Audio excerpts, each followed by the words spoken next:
കേരള സർവകലാശാലയിലെ വേടനെക്കുറിച്ചുള്ള പാഠഭാഗത്തിൽ board of studies അംഗങ്ങൾ ഉടൻ വിസിക്ക് വിശദീകരണം നൽകും. കേരളത്തിലെ റാപ്പ് സംസ്കാരത്തെക്കുറിച്ച് പഠിപ്പിക്കുന്ന ഭാഗത്തിൽ വേടനെക്കുറിച്ചുള്ള ഭാഗങ്ങൾ ഉൾപ്പെടുത്തിയത് വൻ വിവാദമായിരുന്നു. വിവരങ്ങളുമായി ശാലിനി ചേരുന്നുണ്ട്. ശാലിനി, ഈ റാപ്പ് സംസ്കാരത്തെക്കുറിച്ച് പഠിപ്പിക്കുന്ന പാഠഭാഗത്തിൽ വേടനെ ഉൾപ്പെടുത്തുമ്പോൾ ഈ വേടന്റെ റേപ്പ് സംസ്കാരത്തെക്കുറിച്ചാണ് കേരളം ചർച്ച ചെയ്യുന്നതല്ലേ?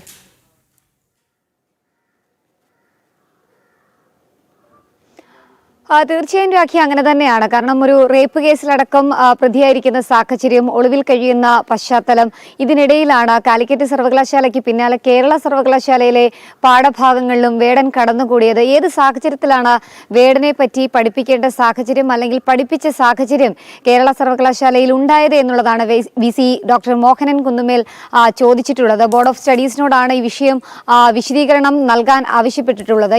ഇന്നോ നാളെയോടുകൂടി തന്നെ ഈ വിശദീകരണം വിസിക്ക് മുൻപാകെ എത്തുമെന്നുള്ളതാണ് നമുക്ക് മനസ്സിലാക്കാൻ സാധിക്കുന്നത്. അതിന്റെ അടിസ്ഥാനത്തിലായിരിക്കും മറ്റ് നടപടികൾ ഇക്കാര്യത്തിൽ ഉണ്ടാവുക എന്നുള്ളതും നമ്മൾ മനസ്സിലാക്കുന്നുണ്ട്. പ്രധാനമായും ഈ കേരള സർവകലാശാലയിൽ ഏത് സാഹചര്യത്തിൽ, പ്രത്യേകിച്ച് ഈ പീഡന പരാതികളടക്കം ഉയർന്ന പശ്ചാത്തലത്തിൽ ഇത്തരത്തിലൊരു പാഠഭാഗം ഉൾക്കൊള്ളിച്ചിട്ടുണ്ട് എങ്കിൽ പോലും അത് എന്തിന്, ഏത് സാഹചര്യത്തിൽ അത് വിദ്യാർത്ഥികൾക്കരികിലേക്ക് എത്തിച്ചു, അതിൽ പഠിപ്പിച്ചു എന്നൊരു ചോദ്യം കൂടി ഈ ഘട്ടത്തിൽ VC ചോദിക്കുകയും ചെയ്യുന്നുണ്ട്. പ്രത്യേകിച്ച് ഈ നിർമ്മിത ബുദ്ധിയിൽ തയ്യാറാക്കിയ English you are A language of എന്ന തലക്കെട്ടോട് കൂടിയ പാഠഭാഗത്തിലാണ് ഈ ഒരു വേടനെ പറ്റി പഠിപ്പിച്ചിട്ടുള്ളത് എന്നുള്ളതാണ് നമ്മൾ മനസ്സിലാക്കുന്നത്. ഒപ്പം തന്നെ പ്രശസ്ത കവി പാബ്ലോ നെരൂദയുടെ പറ്റി പഠിപ്പിക്കുന്ന പാഠഭാഗത്ത് അതിനെ ഖണ്ഡിക്കുന്ന രീതിയിൽ അല്ലെങ്കിൽ അതുമായി ചേർത്ത് വെച്ചുകൊണ്ടാണ് ഇത്തരത്തിലൊരു പീഡന പരാതിയിൽ ആരോപണ വിധേയനായി ഒളിവിൽ കഴിയുന്ന ഒരു വ്യക്തിയെ പറ്റി പഠിപ്പിച്ചിട്ടുള്ളത് എന്നുള്ളതാണ്. നമുക്കറിയാം, റാപ്പ് സംഗീതത്തെ പറ്റിയും റാപ്പ് സംസ്കാരത്തെ പറ്റിയും ഒക്കെ പഠിപ്പിക്കുമ്പോൾ മറ്റ് പല ആളുകളും നിൽക്കുമ്പോൾ എന്തുകൊണ്ട്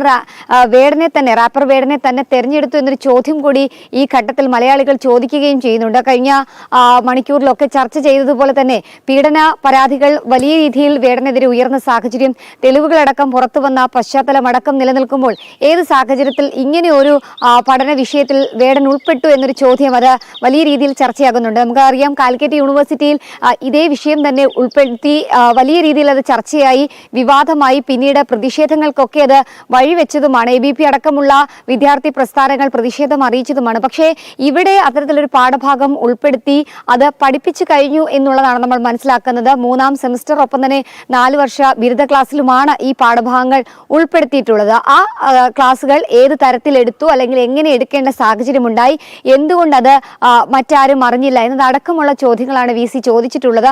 ആ ചോദ്യങ്ങൾക്കുള്ള ഉത്തരം ബോർഡ് ഓഫ് സ്റ്റഡീസ് 2 ദിവസത്തിനുള്ളിൽ നൽകുമെന്നുള്ളത് നമ്മൾ മനസ്സിലാക്കുന്നുണ്ട്. അതിന്റെ അടിസ്ഥാനത്തിലായിരിക്കും ഒരുപക്ഷെ ഇത്തരത്തിലൊരു വലിയ പിഴവ്, വലിയ അബദ്ധം ആ പാഠഭാഗത്തിൽ ഉൾപ്പെടുത്തിയതിൽ VCയുടെ ഭാഗത്തുനിന്ന് നടപടി ഉണ്ടാകാനുള്ള സാധ്യതകൾ കൂടിയുണ്ട്. എന്നാലും സർവകലാശാലയുടെ ചാൻസലർ കൂടിയ ഗവർണർ കൂടി ഈ വിഷയം മനസ്സിലാക്കുന്നുണ്ട്. ഒപ്പം തന്നെ അതിൽ വിശദീകരണം തേടാനുള്ള സാഹചര്യങ്ങളും സാധ്യതകളും ഉണ്ട് എന്നുള്ളതാണ് നമ്മൾ മനസ്സിലാക്കുന്നത്. എന്തായാലും വലിയ രീതിയിൽ വിവാദത്തിൽ പെട്ടു നിൽക്കുന്ന സാഹചര്യത്തിൽ, ഒപ്പം തന്നെ ആരോപണ വിധേയനായി നിൽക്കുന്ന സാഹചര്യത്തിൽ പീഡന പരാതികൾ വിവിധ സ്റ്റേഷനുകളിൽ ഉയർന്ന പശ്ചാത്തലത്തിൽ ഇത്തരത്തിൽ വേടനെ പഠിപ്പിച്ചതിൽ കേരള സർവകലാശാലയ്ക്ക് ഉള്ളിലും അമർഷവും ഒപ്പം തന്നെ ഇത്തരത്തിൽ വിവാദവും പരാതികളും ഉയരുകയാണ്. ശരി ശാലിനി, കേരള സർവകലാശാലയിലെ വേടനെക്കുറിച്ചുള്ള പാഠഭാഗത്തിൽ ബോർഡ് ഓഫ് സ്റ്റഡീസ് അംഗങ്ങൾ ഉടൻ VCക്ക് വിശദീകരണം നൽകും. കേരളത്തിലെ റാപ്പ് സംസ്കാരത്തെക്കുറിച്ച് പഠിപ്പിക്കുന്ന ഭാഗത്തിൽ വേടനെക്കുറിച്ചുള്ള ഭാഗങ്ങൾ ഉൾപ്പെടുത്തിയത് വലിയ വിവാദമായിരുന്നു. ശാലിനിയാണ് തിരുവനന്തപുരത്ത് നിന്ന് വിശദാംശങ്ങൾ നൽകിയത്. ഇനി നമ്മൾ പോകുന്നത് തൃശ്ശൂരിലേക്കാണ്.